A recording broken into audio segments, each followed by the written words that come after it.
We now welcome on to the call the head coach at the University of Maine, Jordan Stevens. Good morning, Jordan. Good morning, Rob. Good morning. A 45-20 setback for your guys to Villanova on last Saturday. As you've gone back and looked at that tape, just give me your impressions on the game.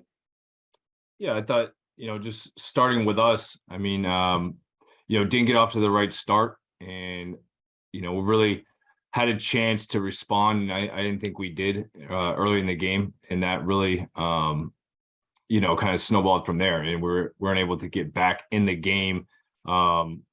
We did at one point in the second half, but at that time, we are pretty settled into where the game was going, and we didn't make plays when we needed to. Too many big plays. We gave up on defense, and it didn't really convert on offense to put us in a position to score. I thought their quarterback Connor Watkins, he did an outstanding job in extending plays, and whether it was on third down, but just keeping drives alive and converting. And as I said last week, his ability to get the ball down the field, whether it's with his legs or his arms, he was able to do that. And Jerron Herrick, he did a great job as well. So, there's a lot to look at, to learn from, and to build on. But, we obviously expect to play better, and, we'll work to do that this week.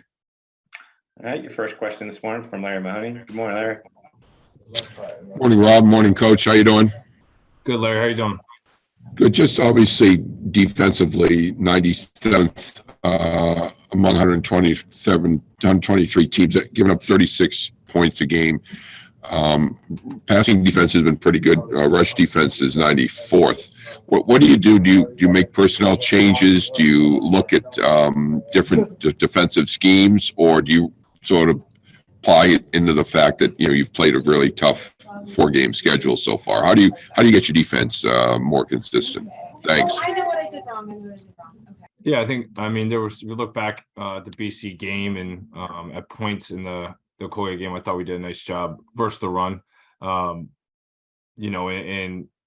That's Villanova's a great team on the ground and did a nice job. So, but yeah, we need to play more guys at certain positions, and we're going to be doing that. We have to get more hands on deck, more guys involved, and that way we can have guys on the field that are fresh and ready to play. So, we're working through that process right now. Jordan, you touched on your opening statement about getting back in the game. You guys hit the pass to Xavier Scott, got you back to 24-14 with a couple of minutes to go in the first half, and Villanova is able to get that quick touchdown right before the half to get the lead back to 17. How big was that play momentum-wise? Yeah, that was, obviously being able to win right before the half and to start the second half is important, within the game. And it's certainly, we had the opportunity to do that because we got the ball to start the second half, but didn't come through. So, a lot of things to learn from that and to build on. And, we just need to be better in those situations of closing out either the half or starting the second half. Offensively, Joe with 192 yards and a couple of touchdowns. You also scored on that nice sort of halfback pass from Elijah. Just talk about the day offensively and how you thought your team played. I thought offensively we played well. The only times we didn't play well is when we get behind early in the series, and whether it's pre-snap penalties, which we minimize those, we've done a better job with our pre-snap penalties and keeping ourselves on pace offensively. But I think there's some points we just need to do a better job of finishing out drives, being able to convert and really be able to put the ball in the end zone. I thought our run game improved. There's some things there that we can lean on moving forward, and we know who our guys are that we can lean on offensively to make plays. Just giving them time, which we did. We didn't let up any sacks this game, and I thought we did a nice job protecting Joe and giving him time to throw the ball. Just converting on some of those situations, whether it's third down, or getting in that high red zone where we need to just continue to push forth and push through that that area of the field. Question for you from Travis Lee. Good morning, Travis. Hey, good morning. Hey, Jordan. Larry alluded to the very difficult schedule to start the year. How much do you have to invest in building up the psyche of the guys? Letting them know that it's only one game into the conference schedule, and there's it's a long season ahead, and what maybe they've gone through is going to help them in the long run.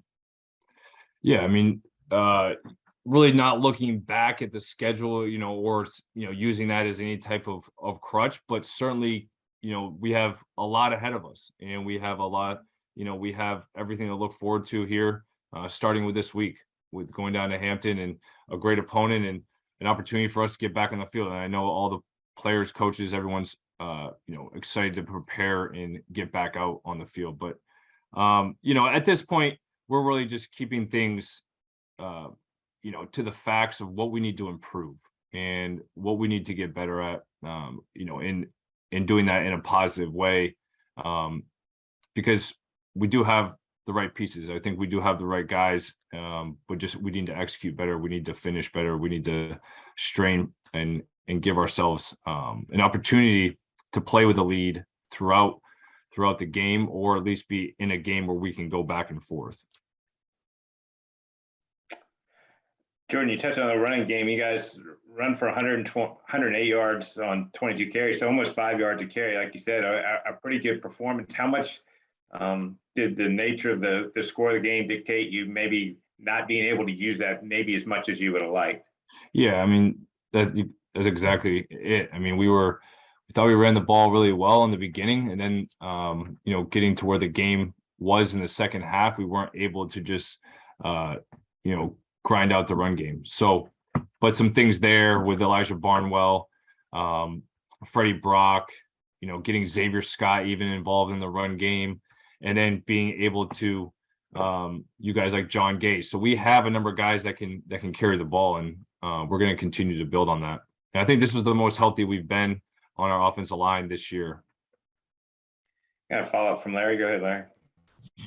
Yeah, you said health. You came out of that pretty well unscathed. Yeah, we're healthy coming out of the game. Okay, tell us about Hampton. What type of team are they? Yeah, Hampton. Thank you.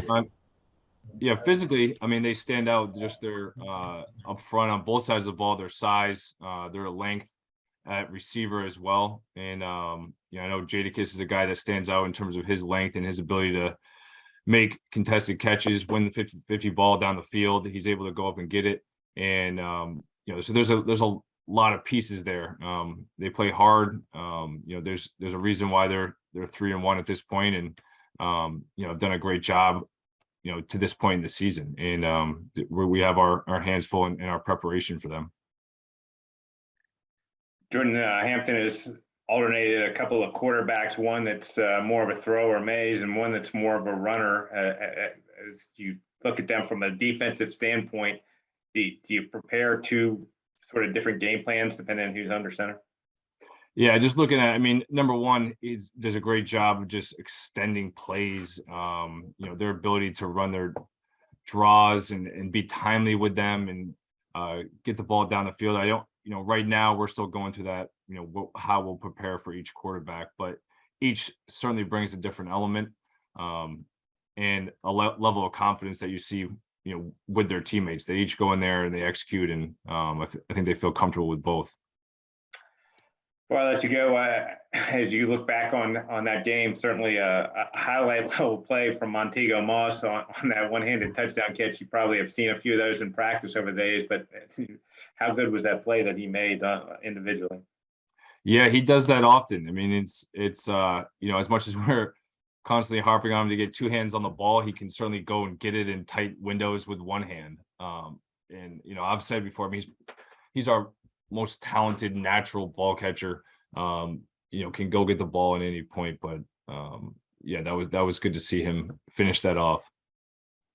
All right, Jordan, thanks so much for the time this morning. Safe travels to Hampton, and we'll talk again next Monday.